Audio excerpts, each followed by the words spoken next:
Oh, it's the start of another fantasy season. Make no mistake about it. It's the start of another fucking fantasy season. The season starts this Thursday. So what I'm going to do right now is I'm going to give you a quick overview of the power rankings that I have decided for myself based on nothing else but my feelings towards your teams and my own. As you know, it's all about the papers. This isn't about me. It isn't about me coming in here, putting my fucking finger on your chest and telling you that you ain't shit. It's about me basing it on your team being shit. And if your team is good, well then, hey, your team is good. Okay? So, as I said, we're going to do a quick overview of the teams here. And the rankings may surprise you. And I'll do this from 10 to 1. And the pick number 10 probably won't surprise you. The 10th ranked team in fantasy based on my ranking system, which I will not explain to you because there was no structure to this. I just had a quick look of everything, is Hensel at number 10. Now, the reason why I put Hensel at number 10 is because there doesn't seem to be any strength to Hensel's team other than Le'Veon Bell, who is on a 3 to 4 week suspension. And what does he have to back up Le'Veon Bell? I mean, he has Rashad Jennings, who, putting your faith in a New York Giant running back is just a waste of time. He has Carlos Hyde for the San Francisco 49ers and Chris Ivey on the bench for the Jacksonville Jaguars and James Starks. Hensel has no real solid running back carries on his team. There's no running back on his team that is going to take all the weight of the offense and put it on his shoulders and get in the end zone. He doesn't have that. He does have Andrew Luck, who was injured last season. Let's see if he stays healthy. And his receiving core is pretty fucking shot as well. I mean, he's got Deshaun Jackson and Jeremy Maclin, former teammates. They're like the same fucking player, just home run players that if they don't get bombs, then they're not really that productive. Although I will say that Jeremy Maclin is a bit more productive than Deshaun Jackson. But on his bench, there's nothing really much else to speak of. And the reason why I say that Hensel's strongest point is, of course, Le'Veon Bell, and why that will contribute to the downfall of his season is because obviously in the middle of everything, in the middle of injuries, in the middle of all this stuff, Hensel tends to manage his team pretty poorly. So when it comes time to make those shifts, to make those changes, and then Le'Veon Bell comes back, Hensel may very well be 1-4 or 1-3 or whatever the fuck. And you got to figure he'll lose a couple more games along the way. So that is why Hensel is the number 10th ranked team. Now, as we move along to the number 9 slot, it's Big Apple Enterprises, and Pedro should change his name to San Diego Enterprises because he doesn't fucking live in New York City anymore, so you can't claim that anymore, Dro. The reason why I gave this to P is because there's a lot of question marks, okay? You don't know what Ezekiel Elliott is going to, what he's going to add up to. And as a matter of fact, I, for one, would trade Ezekiel at this stage. I would have drafted him and I would have shopped him around because his value isn't going to be any higher than it is now, unless, of course, he has an Adrian Peterson breakout year, which it's very rare that you'll have a breakout year to that magnitude. Maybe he could have like sort of a Doug Martin breakout, and then it's like, oh, okay, Ezekiel Elliott, he's pretty good, he's pretty solid, but that's the only way his value is going to be at the height that it is right now. So I would have at least tried to shop him around, and I would have traded him by now to at least get 2 really solid running backs, or a really solid running back, and a solid wide receiver 2 or something like that. Eddie Lacy, don't make me laugh, P. And he's also got Randall Cobb. He's really depending on the Green Bay offense to really be clicking. And he also has Phillip Rivers, and he has Keenan Allen. So he's not only counting on the Green Bay Packers to be clicking, but he's counting on Phillip Rivers to be clicking with Keenan Allen and Danny Woodhead on his bench. I mean, what is Pedro going to do when he's trying to fill in these gaps? I just don't see it. So Pedro is your number 9 ranked team for fantasy. Let's move along. Oh, I'm sorry. I selected the wrong team. My apologies. I'll just give you a sound effect of paper while I find the number 8 team, which is Mr. Giblets, Ed, the reigning champion of the league. Okay, so Ed is number 8 because, first of all, he's got Dez Bryant. We don't even have to explain why Dez Bryant is a fantasy gamble. AJ Green is a very strong point to his team. Amari Cooper, that's fine. That's cool. But Ed's running back situation is probably one of the weakest in the league. He's got Ryan Matthews.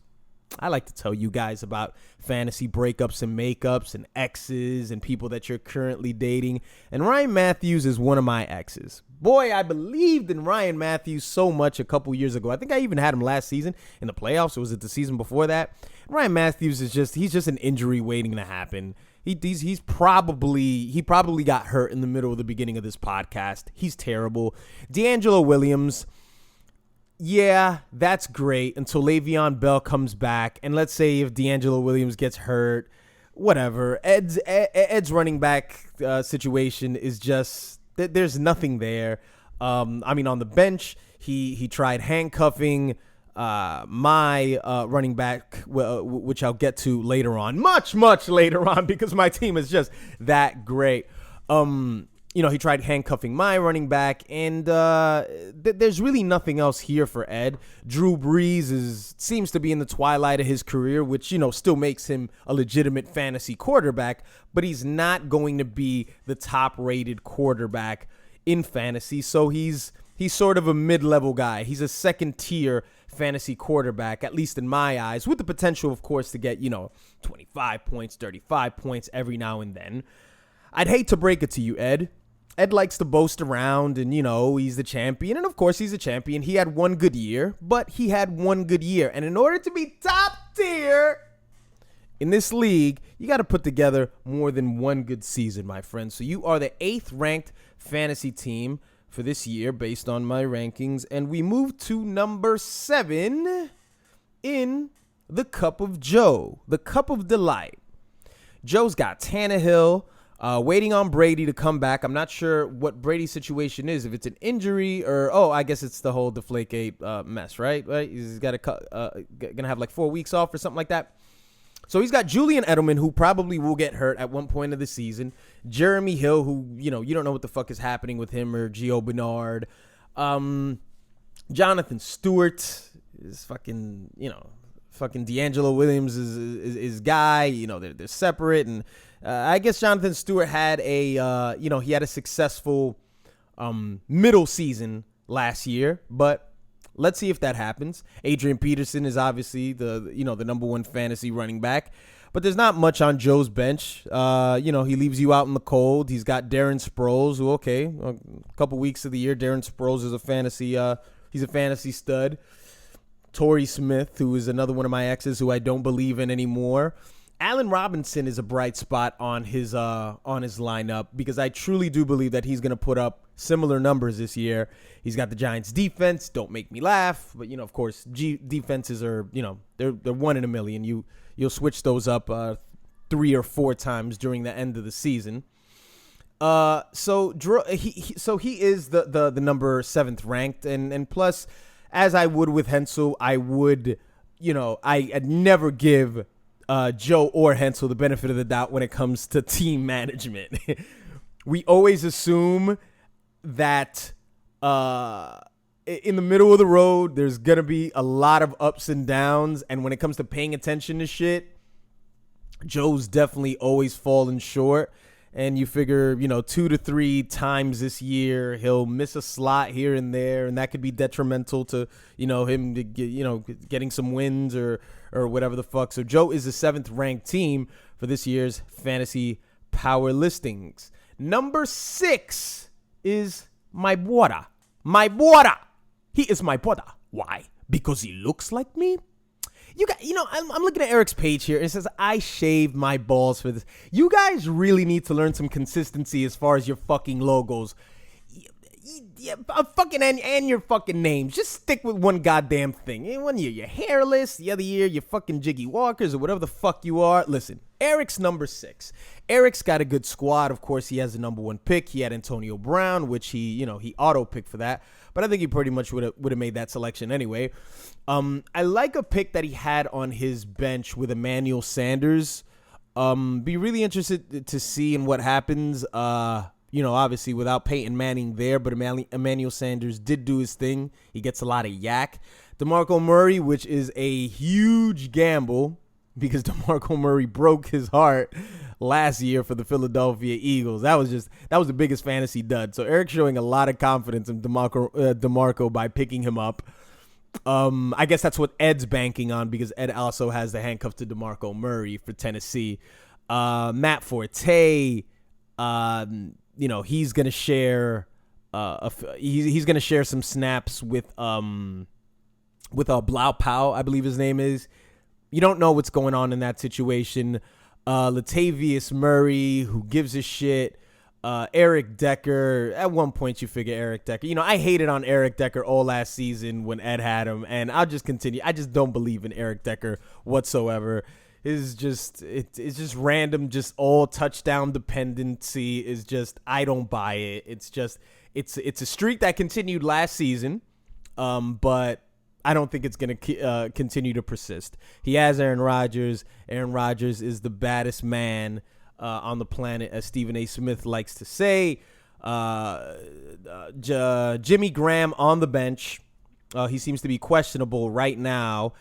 He's got Coby Fleener out there as his starter right now. Eric would have been placed higher if it wasn't for the fact that he continues to make the stupid mistake of drafting more than 2 quarterbacks. I mean, personally, I'm very conservative when it comes to this. I say it's stupid to draft more than 1, but Eric goes even farther to fucking select 3. He's got Tony Romo. What are you waiting for, bro? What are you waiting around for Tony Romo? Are you gonna trade him to somebody? Are you gonna trade him to Ed for Dez Bryant? Like, what are you gonna do with that? What are you gonna do? You have Aaron Rodgers. There's no reason why Aaron Rodgers should ever be benched other than on his bye. And if he gets injured, which Rodgers does not have a history of injuries. It just doesn't happen. So I don't get it. Eric is the number 6 team. So we're going to move on to the number 5 team, and that is the Commish. My fellow Commish. Okay, Orlando. And I'm going to call you Orlando because you got some questionable moves here, sir. Okay, so he's got David Johnson. That was his first pick. That pretty much surprised me. I shitted on Orlando this past weekend when I sarcastically told him that was a good pick with David Johnson. And Orlando sort of reacts in this way like, oh, yeah, I know. And I'm like, no. You don't get it. It's a fucking shitty pick, nigga.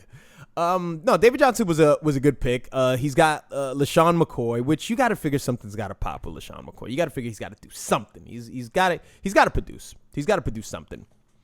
Orlando is number 5 because although he has Russell Wilson, he has David Johnson, and I believe that LaShawn McCoy will have a solid year, but Orlando probably has one of the weakest wide receiver cores in the fantasy. I mean, he threw Mark Ingram in there in the wide receiver running back slot, but Melvin Gordon, good luck with that.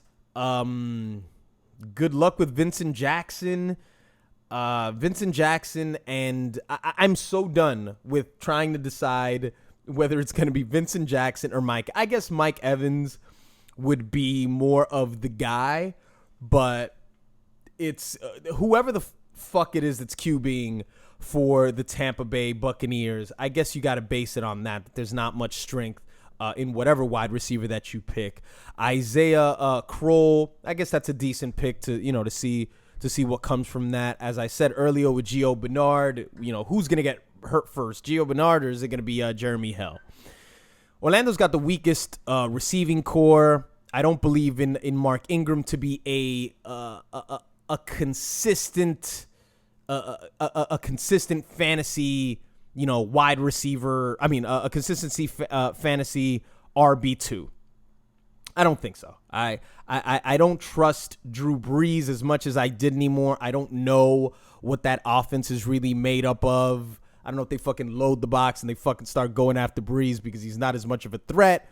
But New Orleans offense, you know, he's got LaShawn McCoy, he's got Russell Wilson, and David Johnson is probably going to have a breakout year. So I would put the commish and the commish's ability, of course, to manage his team as the season goes along.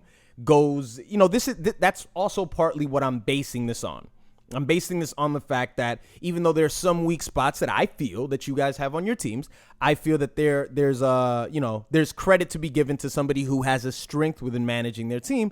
And although I think he has some shitty wide receiver picks, I think he'll pick up the slack, and eventually he'll figure out to then eventually he'll be having like a first round fucking loss or whatever like that. So we're moving on to the next team, and this would be the number 4 team.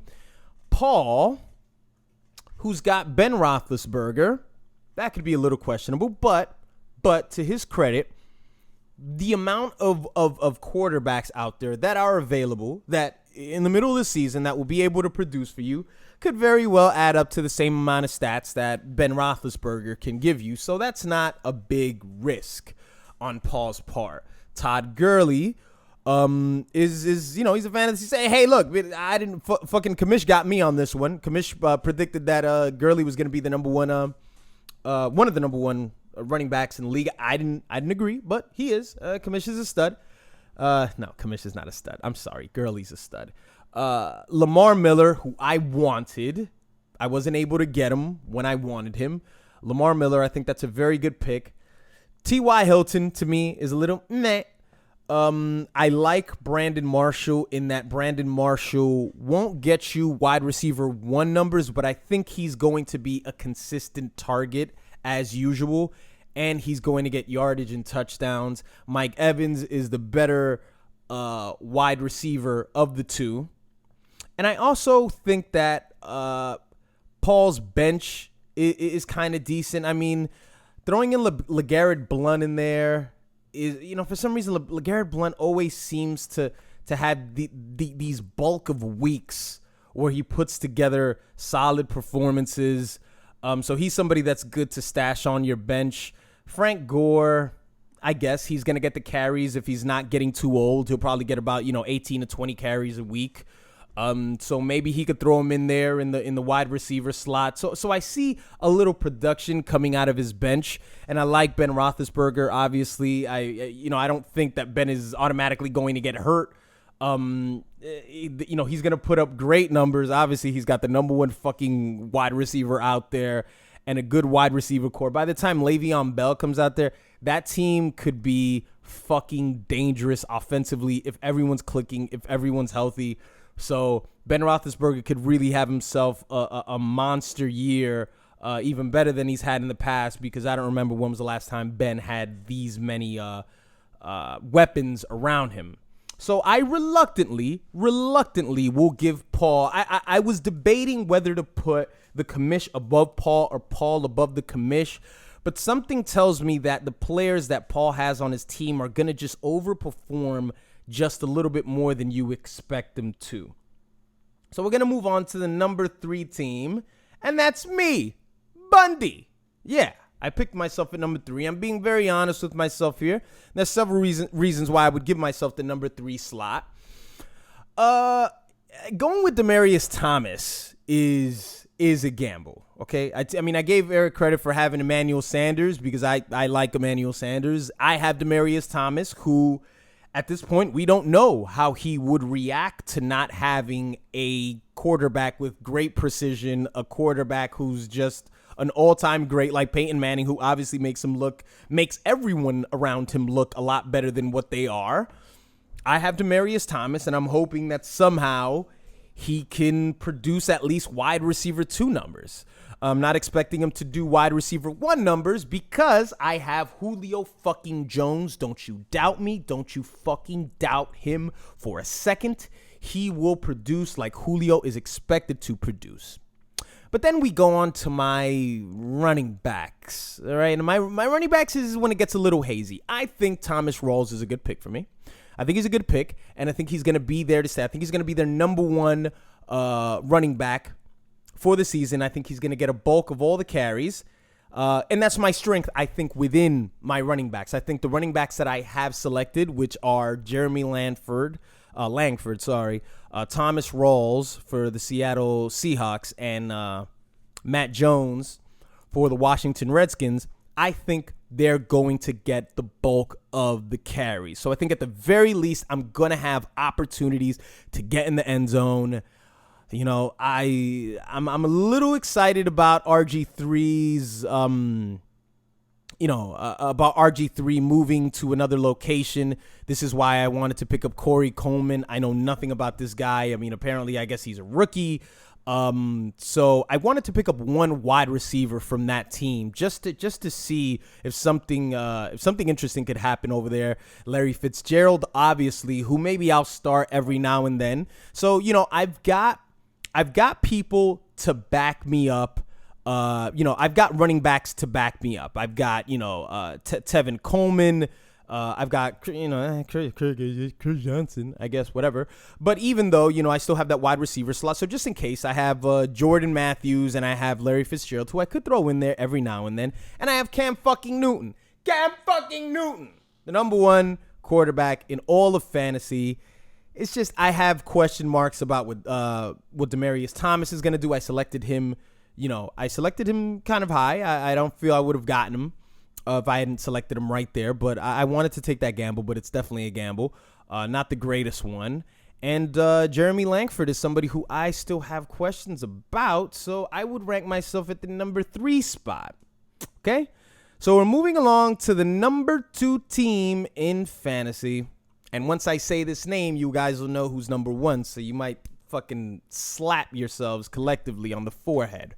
The number 2 team is J-Ray, okay?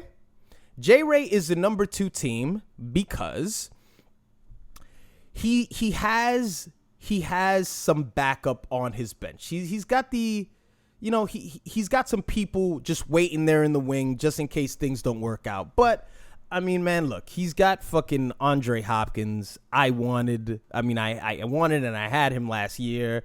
He could very well be the number 1 wide receiver in all the league. He's not that far behind, behind whatever the fuck this guy is, right? The fucking Steeler. He's got Kelvin Benjamin, who was injured for Cam last year. So he's got my number 1 fucking wide receiver right there. Jamal Charles, who we all hope doesn't get hurt. Gee, we all hope he doesn't. And C.J. Anderson, who will be the number 1 running back on the Denver Broncos. I mean, just a couple years ago, you didn't want a Denver Broncos running back because they were going to be so pass dependent. But now, could the tides change? Could it be more of a running offense where C.J. Anderson is the primary threat? It could be. Eli Manning has Odell Beckham Jr. to throw to. He's got Arian Foster. And this is the key thing here. He's not depending on Arian Foster. Because Arian Foster could, of course, get hurt. I maybe would have tried to trade him. This is another player who I probably would have shifted him already or try to in the next coming weeks. Or maybe Jay could do that if he has a strong week or something like that. But he's not depending on Arian Foster. Of course, the question marks that you could say that his team has is that he has 2 very strong running backs who just recently got hurt. One who always gets fucking hurt in Foster, and Jamal Charles, who got hurt just last season. So I really do believe that his team is strong because, again, this is the same with the commish. This is the same with myself as well. And this will be Ed. I could probably say this is Ed's strength too. They're going to try to make changes if their teams fuck up. There's a lot of you in this fucking league that once your teams tank, you just fucking put your head in the sand, and that's pretty much it. The team you drafted is the team you have, and that's why we're moving on to number 1, which is surprisingly the best team for me as far as the lineup. Stupid fucking picture of a sneaker for whatever reason. It's me and your mom. It's Andy, and he's the number 1 ranked team this year in my eyes. Andy has Devontae Freeman. All right. Andy has Doug Martin. He has Odell Beckham Jr. He's got Sammy Watkins. He's got Carson Palmer. Okay, Carson Palmer is not the number one ranked fantasy quarterback, but he's got plenty of tools. He's got really good offense. He's going to have the ball a lot because he's got a really good defense, and he's going to put up numbers. Okay? He's got, he was fucking stupid for picking Blake Bortles, in the bench. He's fucking suffering from the same disease Eric's suffering from. Got a good backup in his tight end. I haven't mentioned tight ends much because I guess, there's nothing really to mention when it comes to tight ends. But he has Delaney Walker as his starting tight end. And just for a little security, he's got Jason Witten. Of course, Andy's not going to trade any of these people. He's just going to hoard them on his fucking bench the whole entire season. But I do feel that because of Andy's wide receiver core, he's also got Brandon Cook, which, he can pop up and, have a big week every now and then. But he's got Odell Beckham Jr. and he's got Sammy Watkins. I also had Sammy Watkins last season, and Sammy Watkins, he's coming, man. He's fucking coming. And if LaShawn McCoy's healthy and everything's clicking, and Devontae Freeman, Andy's team is dangerous. Now remember, these rankings aren't based on who is going to win fantasy. I'm just saying based on what's on paper, these are the teams that I like the most. I like Andy's team. Now, there is something, of course, to be said about Andy's management of his team because Andy is the most notorious owner for, essentially being on a sinking ship and just folding his arms and just being content with just losing the whole entire season out of some foolish pride or he's trying to be cute or whatever the fuck it is. I don't know. But I'll say that Andy's due this year to do something. He's been to a lot of fantasy championships. I predict that Andy this year will make not one but two trades. I think he will. I think Andy will. Say, for example, if Doug Martin gets hurt, which is a possibility. It's not, Doug Martin had a full season last year where he carried the load and he got very decent stats. But it could happen, I suppose. And if it does happen, Andy will probably not do much about the situation. But I think there's a chance that he will. Carson Palmer was a very good pick. I don't know when Andy picked him, but I suppose he did one of those back end, I'll go for a quarterback later. I think it was a strong choice, and I think Andy's team is strong on paper. Now, as to what he'll do with the team moving forward, I have no clue. So those were your power rankings for this year based on my view of the draft picks. Again, I'll read it off. Andy at number 1, Jay at number 2, Bundy at number 3, Paul at number 4, Lando number 5, Eric number 6, Joe at number 7, Ed at number 8, Dro at number 9, and Hensel bringing up the rear at number 10. This, of course, is not based on who will win the fantasy championship because, we pretty much know what we've got here. We pretty much have me and then there's the rest of you and yada, yada, yada and all that trash talk and all that stuff. I will say that with every year, of course, everybody becomes more educated and owners become stronger. And I have to say that, this is why I fucking disagree with this whole this injury slot shit. And I told the commish about this. I don't believe that it encourages people to. I don't believe that it encourages people to pay attention more, to become better fantasy owners, which.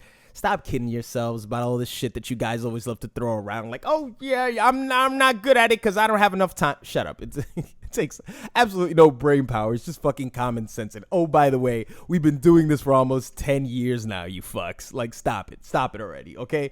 In order to become good owners, I don't think that the whole injury slot thing, it doesn't support that. It just makes people just sort of lazy and I can just hold the player there. But that's my view of it. I think anything that makes this tougher encourages people to just play better and pay attention more.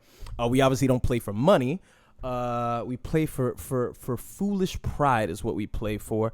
So at the end of the day, that's what I want. I just want things to just be more difficult. So it forces us to pay attention more, to be better owners, to hate on each other just a little bit more. Let's see how many times we can have somebody get a pickup that is damning someone's chances of winning that week just solely for that purpose, just to have somebody on their bench. I want to see how many times that happens, because that's always fucking fantasy gold.